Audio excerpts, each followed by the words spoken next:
I'm Alun Davies from Adventure Bike Rider magazine, and today we're going to find out if you can have a big adventure on a little adventure bike, the Kawasaki 300 Versys.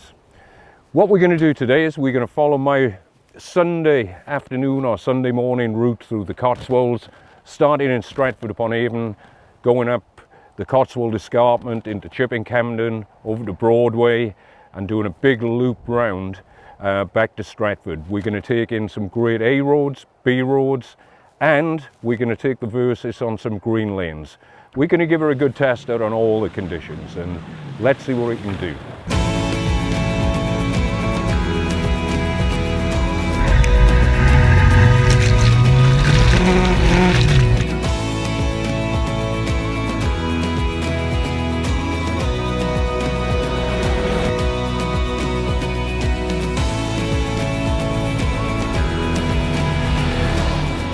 We're about 10 miles south of Stratford, and this is my first stop. It's been thirsty work. It's about 29 degrees here today, and we found a little bit of shade in Chipping Campden.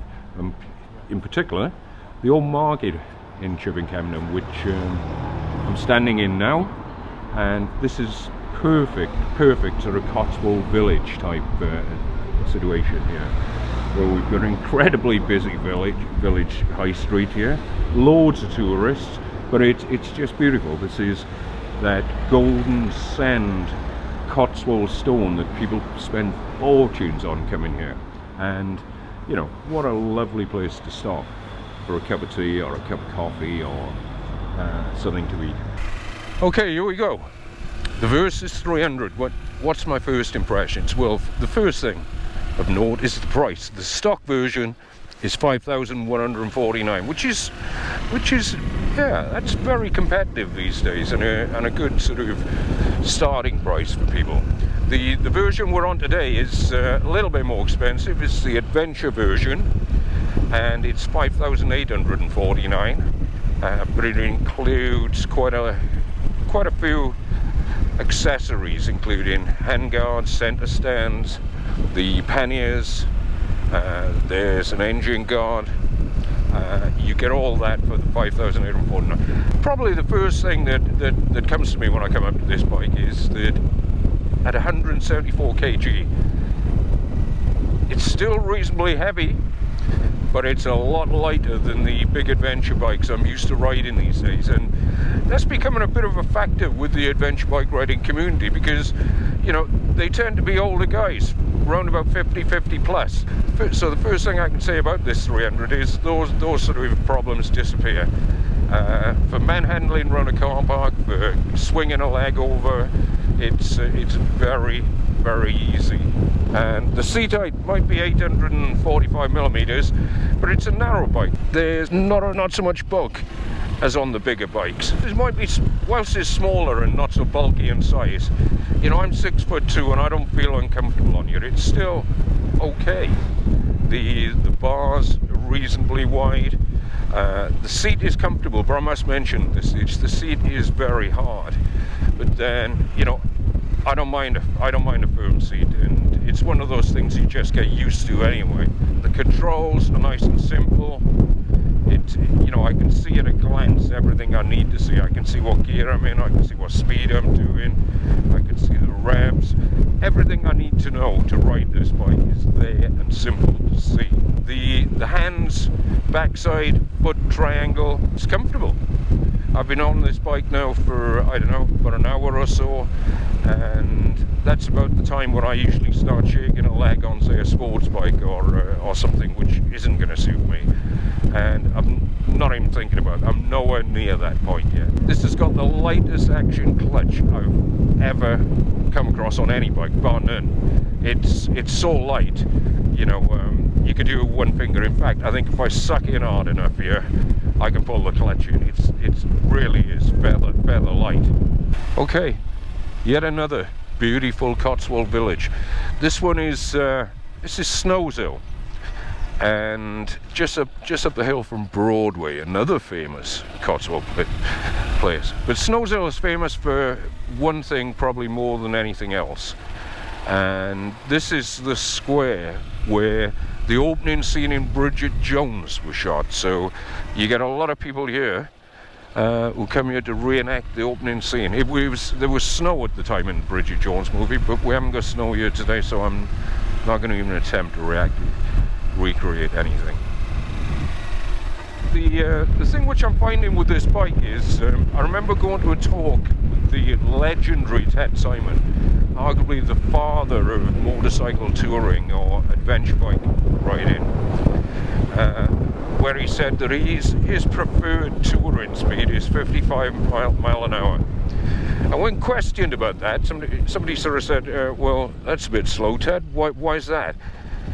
Well, what he said was that at 55 mile an hour, he reckons that's the speed at which he can actually see the countryside he's riding through, rather than having to concentrate too much on the speed and what you're doing and where the next bend is. And I tend to agree with Ted on that, yeah, 255 is really nice, but I do like the occasional blast out. But on saying that, this bike is perfect. I'd say it's perfect for Ted Simon. Absolutely spot on. If you like touring and looking at the countryside you're going through as opposed to blasting through it, this really is the bike. We'll see how good the Versys is at swimming now. We're coming up to a couple of water splashes in Kyneton. Okay, here's first ford, and well, at least we got water. It's not looking too deep. Ah, not too bad. It could have been worse. Whoop, little step there at the end. Here we go.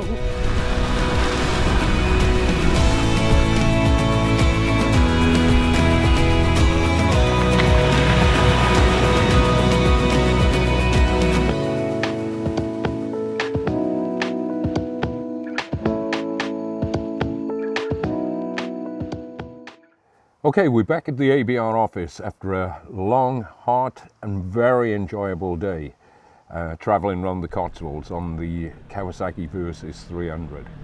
And I asked at the start, can you have an adventure, a big adventure even, on a small bike? And the answer to that is categorically yes, of course you can. But you knew that anyway. The Versys today, we've taken it on fast sweepers, we've taken it on very tight single track, and we've taken it over some reasonably easy green lanes. And I have to say, I enjoyed it. I really enjoyed it. It was, for me, getting on a less powerful bike and taking more time to look at the scenery and the places I was traveling through, it was just fun. The big question is, who is going to buy the Versys? Well, perhaps it's easier to answer that by saying, who's not going to buy the Versys? Because if you're still looking for speed, fast speed and acceleration and power, then the Versys certainly isn't for you. But if you're new into biking, if you're looking for a smaller, more manageable bike than the 1000cc adventure bikes, the Versys is worth a test ride. One of the things that gets me about this bike is it's just not threatening. You can whack open the throttle, you can pull on the brakes, you can do anything you want to it, and it's not going to scare you. It's a gentle bike, and of course that's related to it's a 300cc parallel twin. And even though you haven't got that power or acceleration that you've got in a bigger bike, it's certainly a grunty little engine. And I've had such good fun today doing it. You've got to ride it more, you've got to go up and down the gears a bit more. That's all part of the riding fun. In my opinion, the Versys is a well-made bike. You know, I've had a good look around it there, and everything fits together well. Everything feels solid. The engine has just got that feel about it as if it's gonna last forever. There is a couple of things which you might not like though. The seat is very hard. Personally, I don't mind a hard seat like that, and you get used to it anyway. First gear is a little bit short on it. It's almost not worth having the first gear on there. I found I was pulling off in second gear just about all the time. And the panniers have certainly got a bit of a budget feel about them. Other than that, I think it's a great little bike.